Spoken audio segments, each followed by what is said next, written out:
The Budapest Memorandum was a bust. Now Ukraine is seeking real and robust security guarantees from the US and their European allies.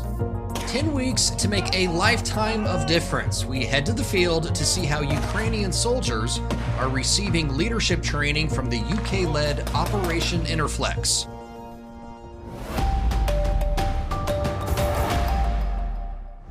Hello everyone, and welcome to another edition of Weapons and Warfare. For Straight Arrow News, I'm your host, Ryan Robertson, and for the first time ever, we are coming to you from within the borders of a country at war.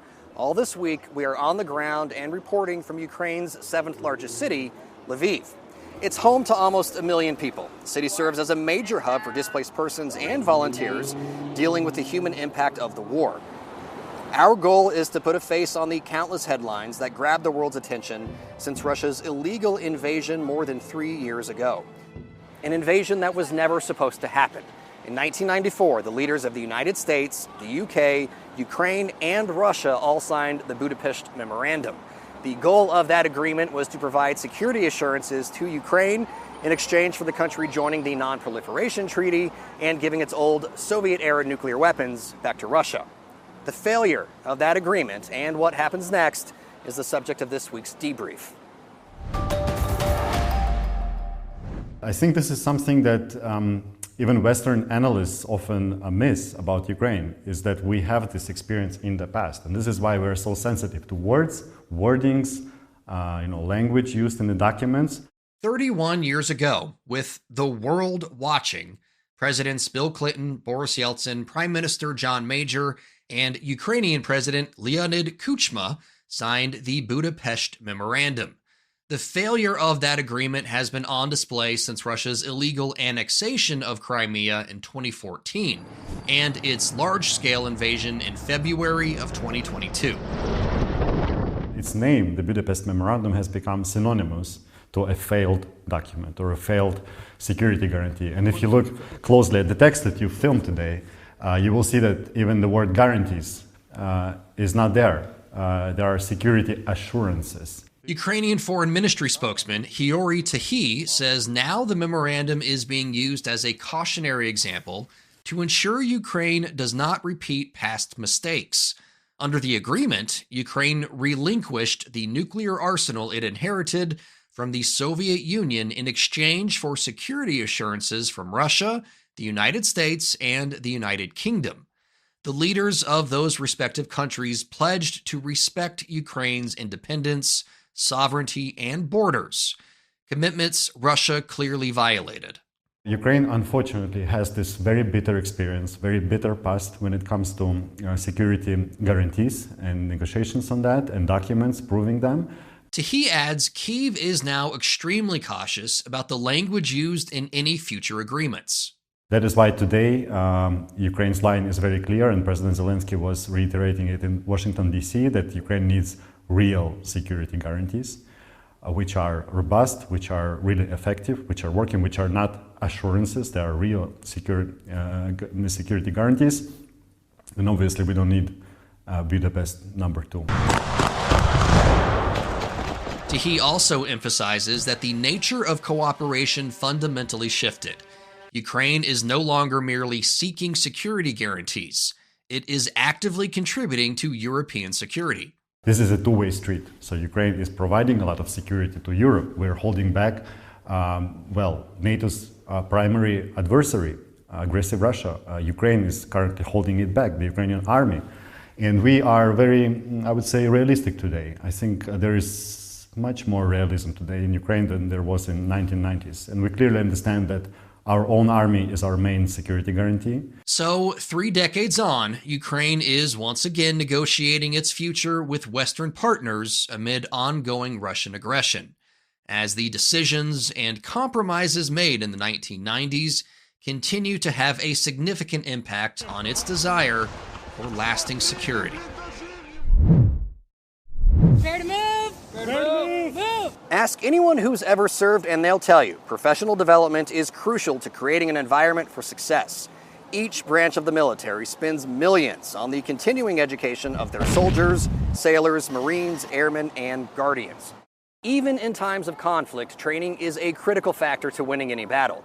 which is why Ukraine is leaning on its partners in NATO to make sure its soldiers are ready to take the fight to their Russian adversaries. And that's why Operation Interflex is our weapon of the week.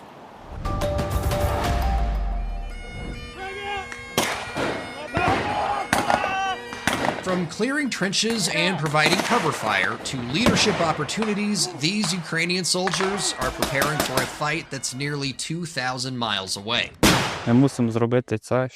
We have to do this so that the enemy doesn't go on to invade other countries and wreak havoc, as they are currently doing on our territory. Leaning on the experience of NATO allies and partners, they are training for leadership roles on the front lines. Through the UK-led Operation Interflex, they are immersed in a 10-week platoon commander course.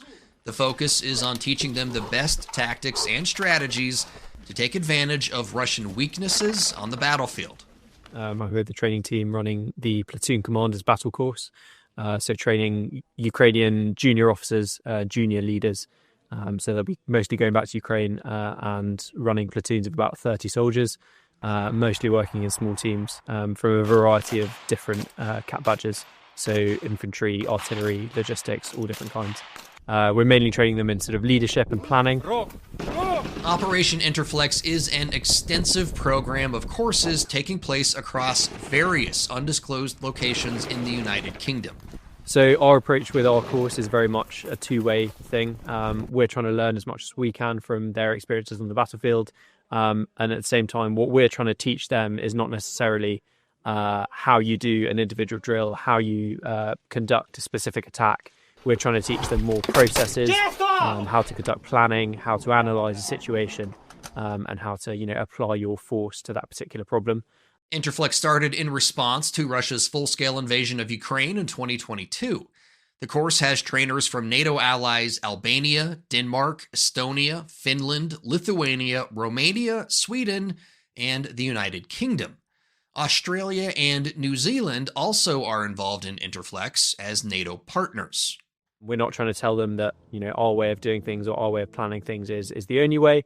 And we very much try and get as much of the answers from them as we can. But we very much see it as an exchange. For the Ukrainians, the experience is about more than the fighting waiting for them back home. The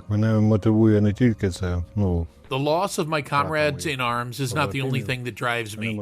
I'm also motivated to keep my country free, to keep my children, my grandchildren, I have 4 of them, to keep them alive without war so that they never know what war is.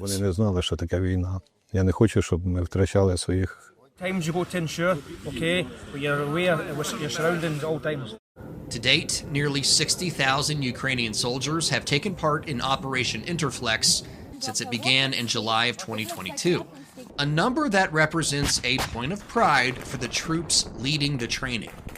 So there's probably quite a sense of pride and a little bit of privilege to be part, albeit just a very little part of it, but a part of a huge operation, which is hopefully making a difference. On Ukraine's Independence Day, August 24th, the UK announced Operation Interflex will continue until at least the end of 2026, reaffirming its commitment to strengthening Ukraine's defense. Slava Ukraini! All opinions expressed in this segment are solely the opinions of the contributors. All right, folks, for my wrap this week, I want to spend just a few minutes talking about why it was important for us to come to Ukraine. First off, we were invited to cover the Defense Tech Valley 2025 Summit and Exposition. It's a very important event for Ukraine to showcase the technologies it's developing and teach other countries how to do the same while also attracting new investments. And with NATO spending limits up to 5% of GDP, coupled with Russia's recent drone incursions into Poland and Romania, there will be plenty of European decision makers in attendance at this event. Beyond the expo, though, we wanted to help share the stories and insights from this city. It's a place far from the front lines, but not immune from the war's impacts. Lviv is an extremely important place for Ukrainian soldiers looking to heal and reintegrate back into society after their time fighting Russia. It's also a place where people fleeing the war can go to find safety and comfort, and the strength to carry on despite Moscow's efforts to kill the hope and spirit of the Ukrainian people. So we are here to tell those stories. to provide more insights into what's happening in Ukraine after 3.5 years of war and share those lessons with you. And that's going to do it for us this week on Weapons in Warfare. As always, if you like what you saw and or heard, please like and subscribe to our social media feeds and download the Straight Arrow News app today. Over the next couple of weeks, we're going to be rolling out all the stories that we gathered here in Ukraine, so the best way to stay up to date on all of those is through the app. In the meantime, for senior producer Brett Baker, video editor Brian Spencer, motion artist Dakota Patillo, and photographer Sam Beatty, I'm Ryan Robertson for Straight Arrow News, signing off.